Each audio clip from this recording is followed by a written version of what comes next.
Hello. So today we're going to be going over. I remember when I was playing this game, I was so upset, but I don't even think it's that bad looking at it in VOD review. But this is going to be like a Karma Preserver game that I wanted to try playing. Karma Preservers, it's a very expensive board. It is a very nice forecast board, but I think a lot of it is reliant on Karma being extremely strong right now. But it's very difficult to pull off just because it's so expensive a lot of the time and you need so many items. So I don't know how I feel about it, but I definitely want to try it out. Here I'm just starting out with typical like Frost opener. Right, I have not a zillion, sorry, I have like the Warwick Twitch, and I'm just trying to make like a little bit of a board, scouting around, seeing what other people are playing.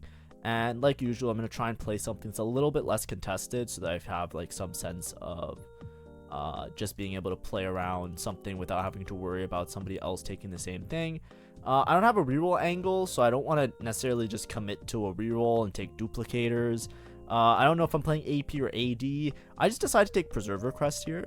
5 Preserver, and Preserver in general, I talked about it since PBE, is one of the most broken traits ever. Now, because there's other comps that kind of worked out to be really strong, the Preserver lines aren't as like insanely necessary and aren't as insanely like ridiculous right now. But I didn't get a lot of item drops, right? As you can see, I just have like a Sunfire Cape that I can slam. I really don't want to slam a Sunfire Cape. I'd rather just like sit and hold my items right now. But if you look at the rest of my board, I had a Frost opener, and Preserver Emblem gives me a zillion. So not only does it give me a zillion, it basically establishes me as having 3 Frosted, which is pretty good for early game. Just anytime you have a trait that summons like an extra dummy or a unit, usually helps you out in the early game a lot in terms of killing units and surviving like these stage 2 boards that are usually very weak. So that helps me a lot. And also I get the Preserver Emblem, so I want to play some sort of Preserver board, right? There's different Preserver boards that you can play. I'm just fixing my sheet. We won't tab out and show you like the board because I'm probably going to build it right here. Mainly you usually play Karma with Preserver with Gwen Fiora. These are the main ones because Gwen Fiora, they fit nice synergies with the other Preserver units, and also having Preserver with these melee units, they become like these giga tank frontline units that can take a lot of punishment but also deal out a lot of punishment. They do a bunch of damage. So the Preserver trait kind of synergizes really well, and then as you saw, I usually play Bard, Morgana, and Zillion, and those synergize with all the Preservers. You get Chrono, you get Sugarcraft, and you get Witchcraft with all of your other units, right? And then Zillion as well, and then you can play Rakan and something else, right? A lot of times you play something like this, and then you also play Callista. So Callista is like another backline carry. It's a very flexible board, but as you can see, it's using a lot of forecast, so it's a very expensive board. But then you play Callista, you get the extra fairy unit, or you can usually drop Callista and just play an extra Encanter just to make sure your Karma has a little bit more AP, which is not super essential, but it does help sometimes. Like a lot of times you can play this board, like plus Syndra, right? Like if you're contested Syndra, you can just stay with the Syndra too, level for this board, play Karma primary, transfer the items off the Syndra, or if your Syndra scaled a lot, you can just leave the Syndra in and maybe fit in like 3 Eldritch or something like that. There's lots of options like that. The board itself is very strong, especially with a Preserver +1. You're basically like up the ante to like 11. It becomes like an insanely strong board that makes it very hard for other people to deal with.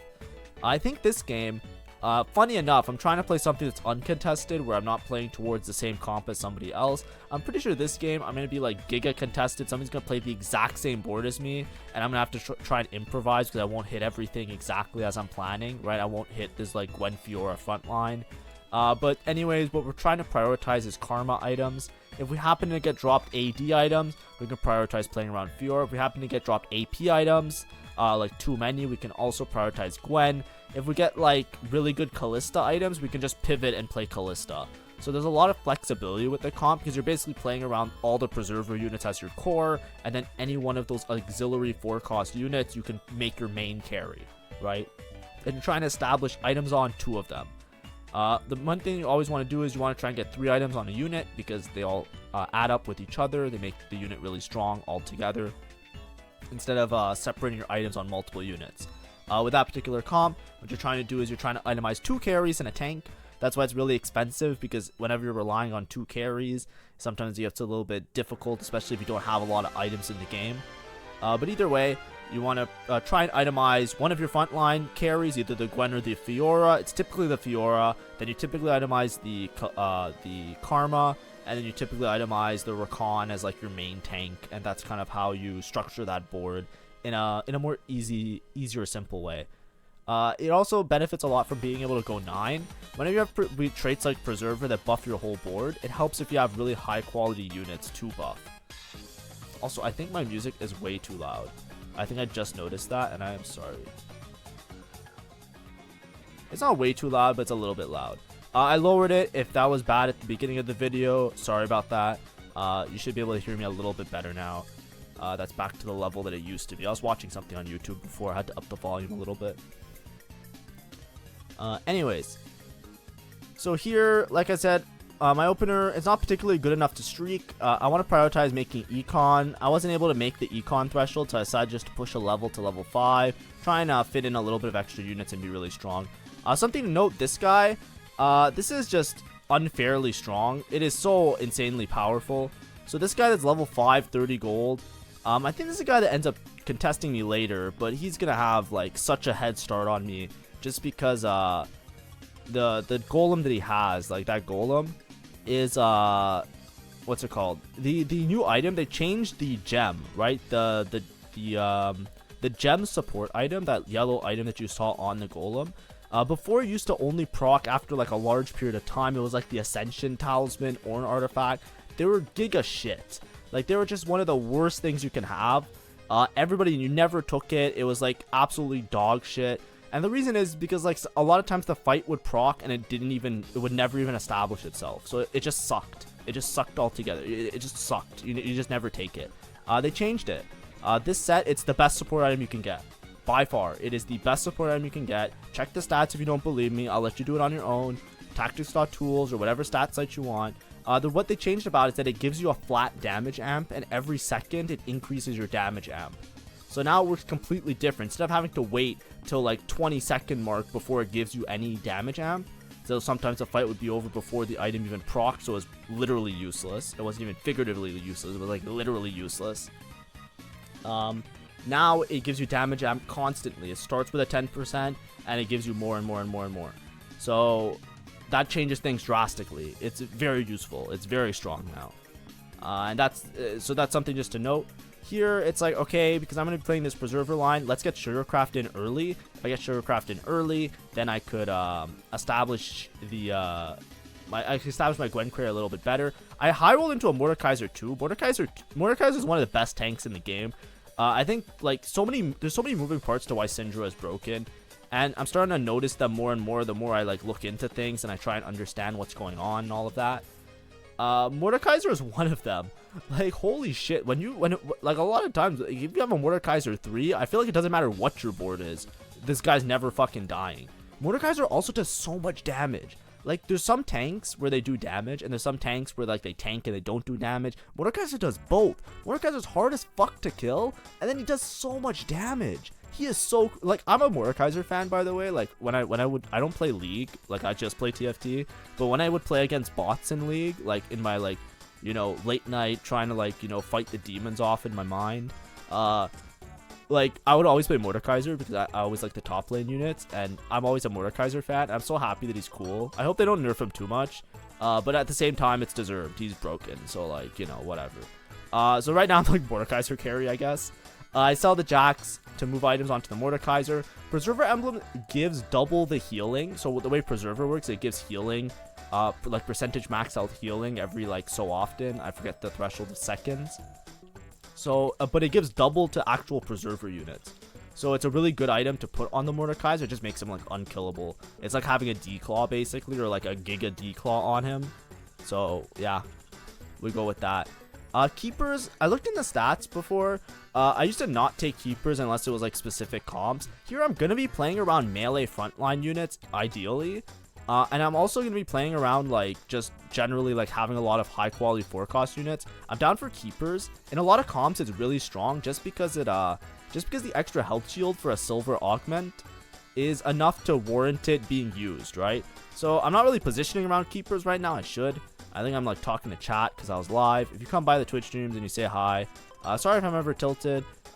You know, I'm getting better because I'm starting to understand the set more, so I'm less frustrated with things going wrong because now I can actually like explain why things are going wrong a little bit more.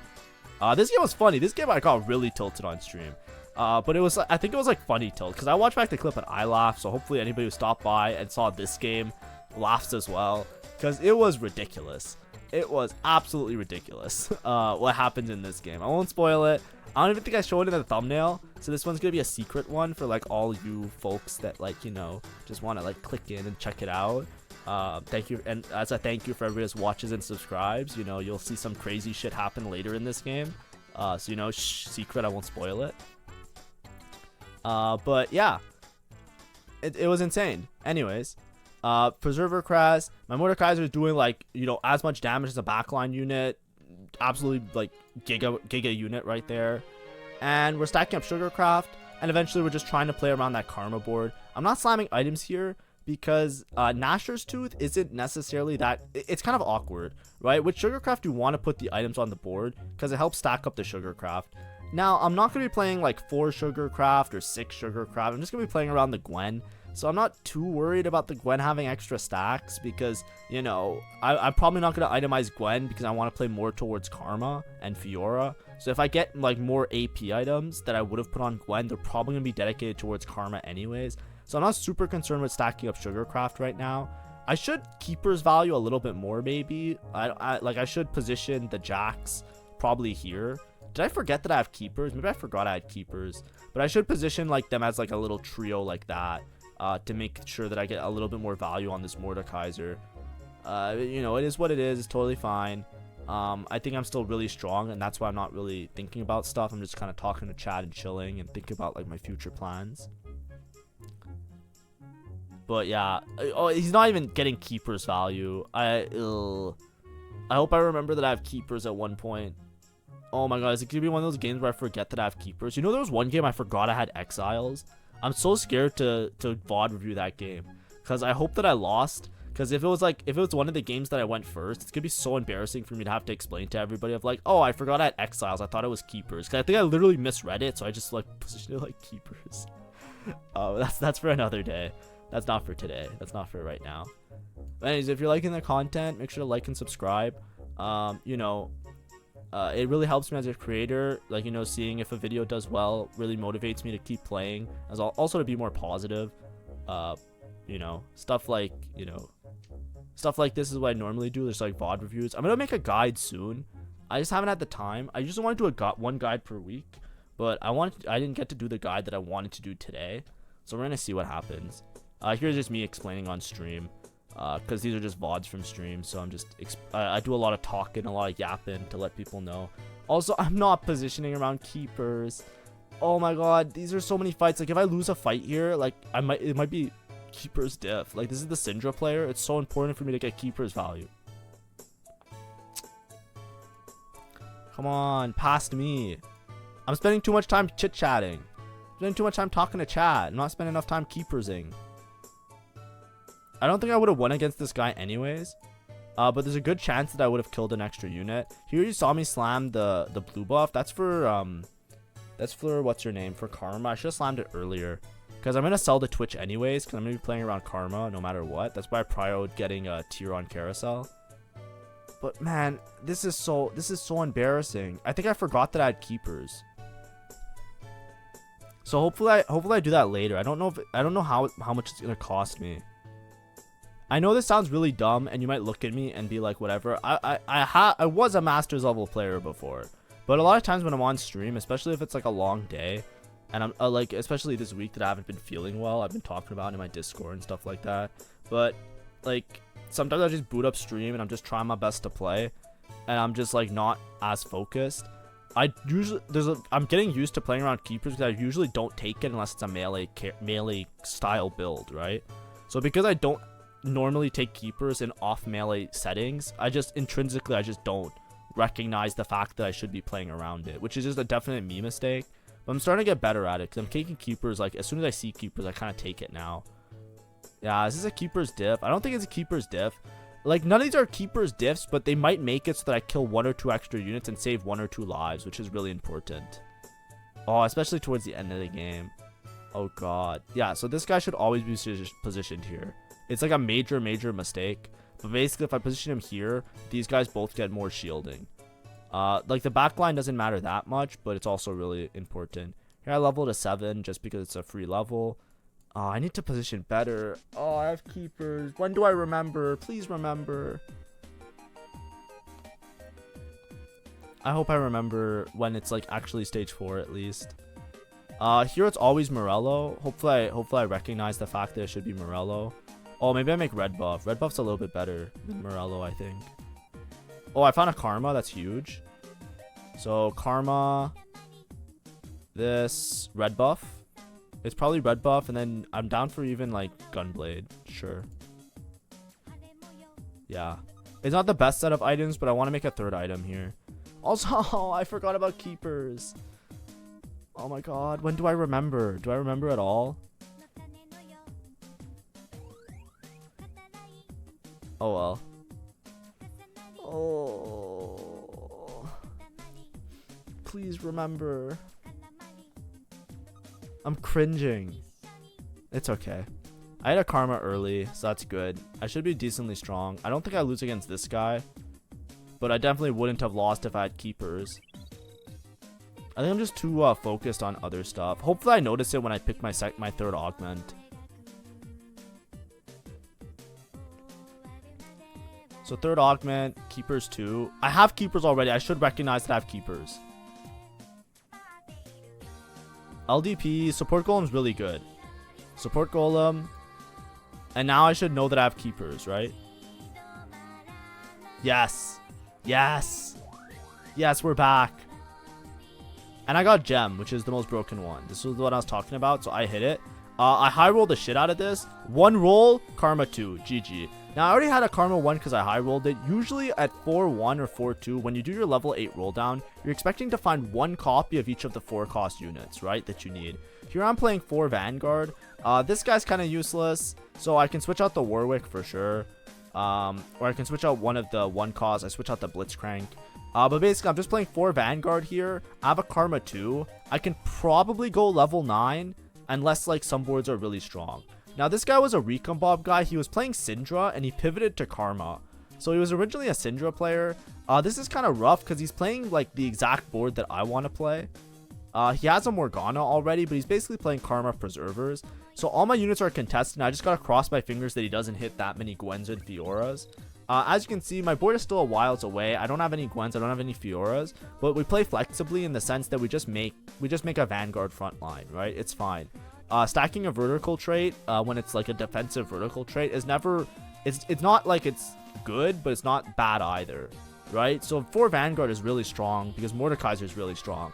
So giving a lot of support to a strong unit like Mordekaiser is going to help us to have a lot of extra tankiness.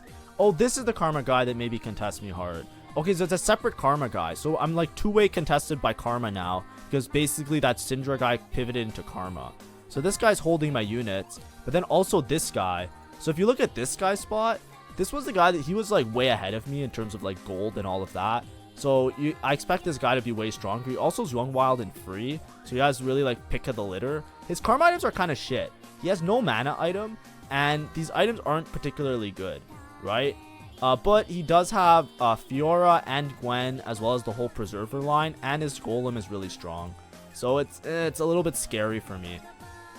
For me, I want to make use of my Golem to help my Keepers value. I remember that I had Keepers finally, thank God. If I didn't, I probably would have deleted this VOD and cried in my room because I wasted all my time playing this game without remembering I had Keepers. But I'm using it for like Giga Keepers value, right? This guy's not going to get targeted for a while. And also, having him with a giant health shield allows him to contribute to the front line while still stacking up my gem and not dying very early. This is the Karma player that's contesting now. It's totally fine. When you play around 4 cost, contesting usually doesn't matter that much. It's usually an issue if it's a 3-way contest. So when I was originally analyzing everybody's board state, I wasn't expecting it to be a 3-way contest for Karma. Because this guy I always expected was going to play Karma. Remember I mentioned it a little bit earlier. I was like, this guy looks like he might play towards Karma. But one of the Syndra players pivoted to Karma, which is fine. Like, if you're contested Syndra, you pivot to Karma. But it really affects my game plan because I found Karma too. Like, I already found Karma too, so it's totally fine. But the problem is I'm going to have trouble finding the other extra units that will make my board really broken, that will allow me to, like, level and fully strategize my board into, like, converting this into, like, a win, right? That's what I mean to say. Like, it's going to be hard for me to convert this into, like, a top 4 per se. Here, Lesser Champ Duplicator for 5 gold isn't that good. I'm holding this Karma to grief some of the other Karma players. I really need one of them to die so that I can hit some of the extra upgrades, right? Like Bard 2 is really big, Rakan 2 is really big. I don't know if somebody's going to be playing Tahm Kench, but even this upgrade is big. There's a lot of things I could play. The problem is here is that I really want to level. I can take this Duplicator and then I can play for Zillion 3 as well. But I think it's just too expensive. I want to make Econ. I want to go level 9. Because on level 9 now, I can also just play this Xerath for Arcana. Which also helps out my board and gives me access to like much higher quality charms. I should be strong enough with 4 Vanguard, Mordekaiser 2, and Karma 2. I should be strong enough to beat most of the lobby. I'm just scared about some of the reroll players that I haven't rolled into yet, right? There's a Syndra 3 somewhere. Right? I'm never going to beat the Syndra 3 player. I'm obviously going to beat a lot of these boards because I high rolled into a Karma 2. I should have only a Karma 1 by now, right? Let's say it as it is, right? It's a little bit unreasonable. We have a Karma 2. It is what it is, right? At the same time though, I think this guy's way more stable than me because he has like the dual carry established, right? So he has items for Fiora, he has items for Karma. His Karma items aren't the best items, but they're good enough, right? I think I was talking about it on my stream while I was playing. If you look at the stats, Shojin Nashor's isn't as good as like red buff, blue buff. But the problem is I do have like 1 dead item anyway, so it's like, you know, our Karmas are around equivalent in terms of how much damage they can pump out. So now I'm fighting this guy. I should be stronger right now, but he has 2 Fioras and 2 Karmas, and he's 50 gold level 8. Right, I'm 30 gold level 8. This guy hit really, really hard and was really, really far ahead because this was the guy that I think he won a lot of the early game stages. As you can see, he's 93. Like, I think he literally like won, and he's streaking. I think he's like streaking like the whole game. So this guy's going to level 9 and he's gonna hit everybody upgraded for sure. I don't have the gold to like roll for upgrades. I'm strong enough now. Usually you have to make this decision. Also, I found 2 Fioras, which is kind of insane. I was taught that's why I zoomed in. Whenever you see me zoom in on stream, like, you know, that's because like, hey, that's a little bit of a high roll that shouldn't have happened. The thing is, I'm talking about max cap, right? For me, my max cap is Morgana 2, this guy 2, this guy 2, this guy 2, this guy 2, right? These Vanguards are gonna fall off because right now all the Vanguards are supporting Mordekaiser 2. Is Mordekaiser 2 the best tank in the game? Hell no. Is he really good? Hell yes. Am I gonna go for Mordekaiser 3 this game? Probably not. I don't have that many Mordekais. I really want to get to level 9 to fit in like some extra synergies, as well as to have better odds of hitting like some upgraded 5 costs, because Preserver with some upgraded 5 costs is really, really strong. The thing is, what's this guy? Warwick, useless. Rumble, useless.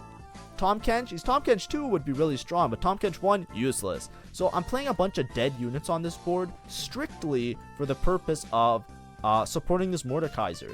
Right, and it makes sense now at this stage in the game because like, you know, while everybody's trying to establish their boards and make their boards kind of strong, I'm at a point where how do I phrase it? I'm at a point where I'm trying to greed to go 9 to fix my board out. The other people are way ahead. Like, I need this Karma player to die. He has Gwen 2, right? He hit a Gwen 2. He's rolling on 8. This Gwen 2 just barely. My Karma lives. That's a Gunblade diff. His Karma has a Gunblade 2, but it's a Karma 1. So I think I just barely squeak out this fight. Let's see. Ooh, my front line's dead first. Let's see. And damn, he's good. But this guy's really strong as well. This was that Syndra player that pivoted to Karma. So because it's like a 3-way contest, this is what I'm saying. Like, I'm never gonna hit Gwen 2. I don't have items for Gwen 2. I don't have a secondary carry established because my items didn't work out that way, right? If you look at this guy's board, for example, he has 4 warrior, because he's able just to play around the warriors.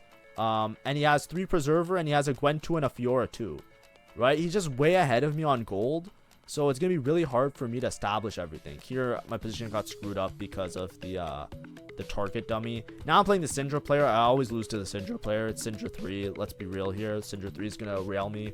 Because I'm greeding, right? I have 60 gold that I'm not spending. It's a little bit hard. It's hard to justify rolling to get upgrades because I don't even have items for them, right? Like, let's say I hit a Fiora 2. I don't have items for Fiora 2. Right? I barely had items for this Karma. I made frontline item because I have frontline items, right? That was from very early on in the game when I was trying to streak with Mordekaiser.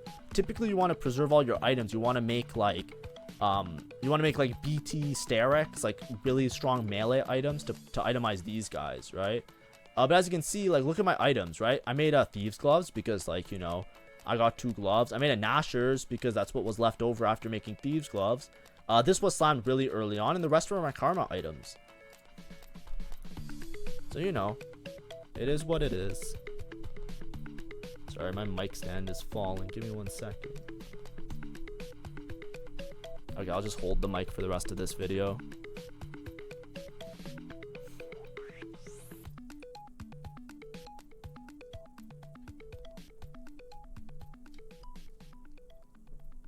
But yeah, we'll see how it goes.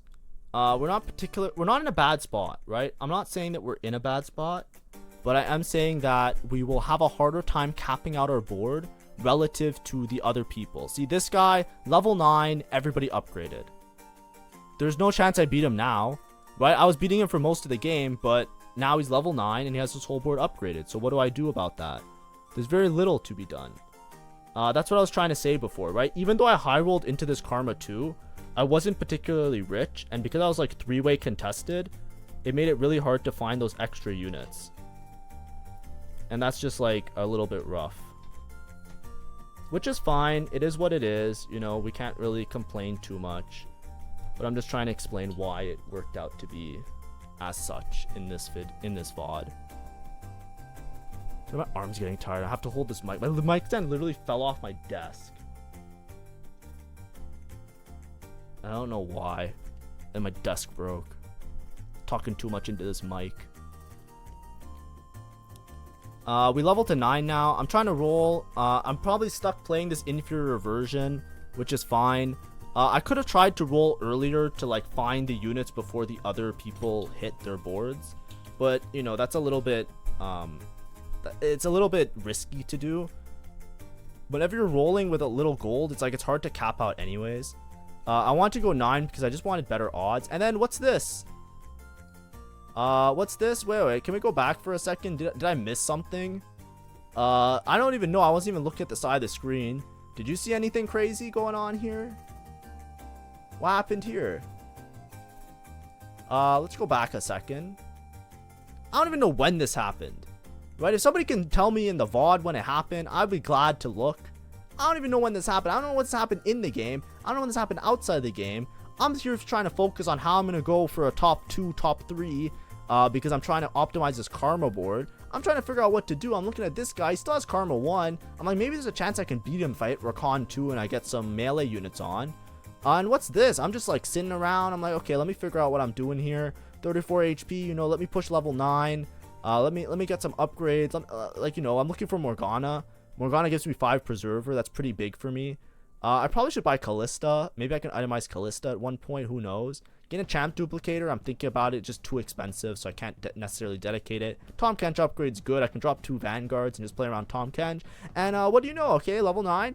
Surely nothing crazy is happening. What the fuck is that?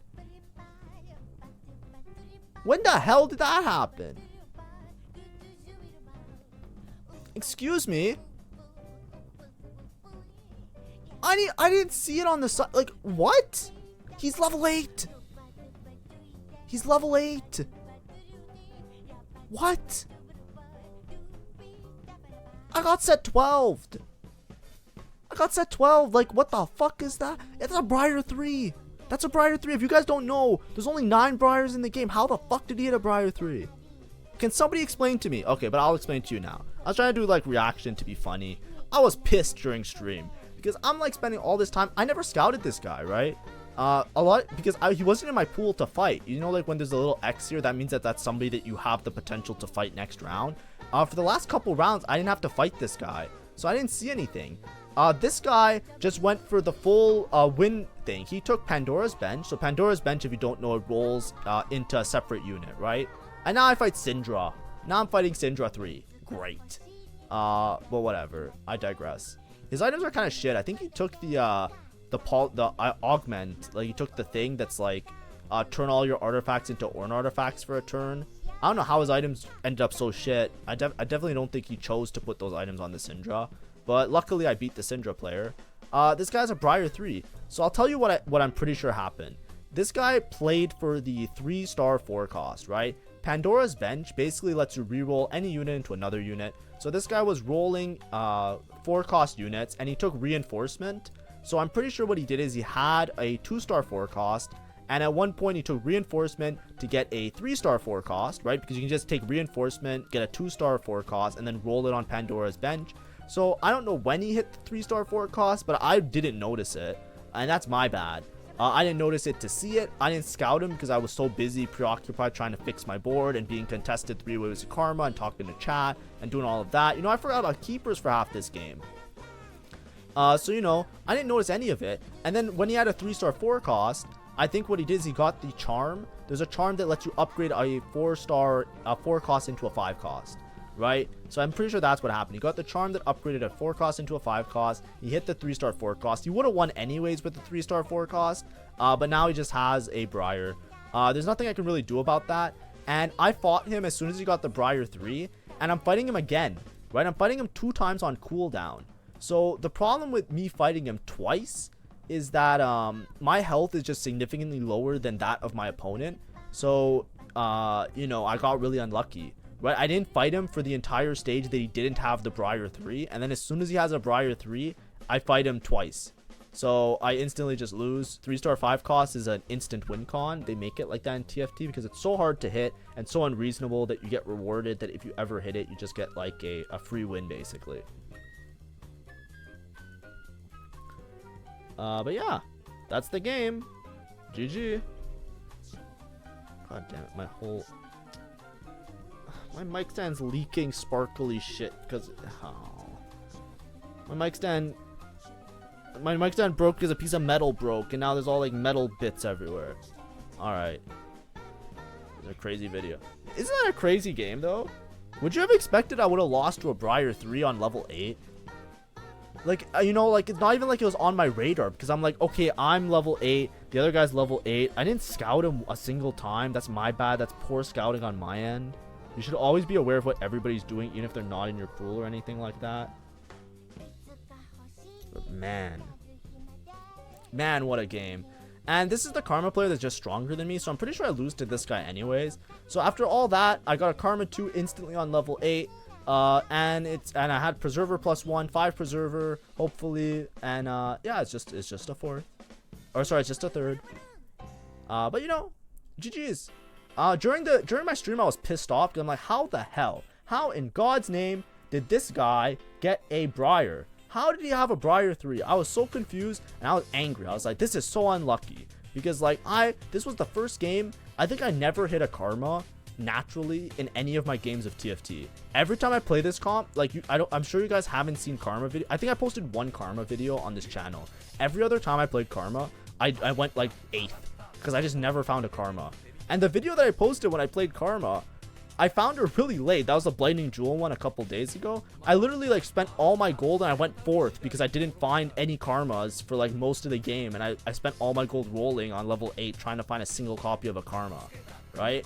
So that one was even fun, but that's how most of my Karma games go. This is the first time I actually hit that I felt like, yeah, finally, I'm lucky. I got my Karma. I'm ready to go and fuck me. There's a Briar 3. But anyways, hopefully it was a fun video. Hopefully you learned something or you saw something around how I was playing around Karma. Thank you for watching. Make sure to like and subscribe. I'll definitely post the Briar 3 video as like a separate clip or a YouTube short because that, like, you know, whenever you see those type of crazy things, that's always a hype moment. But yeah, enjoy, have a great day, and I'll see you next time. Probably later today, there'll be a video with Nunu, so check out that video if you're seeing this one. Or sorry, I'll do a Blitzcrank video today maybe. Anyways, bye bye.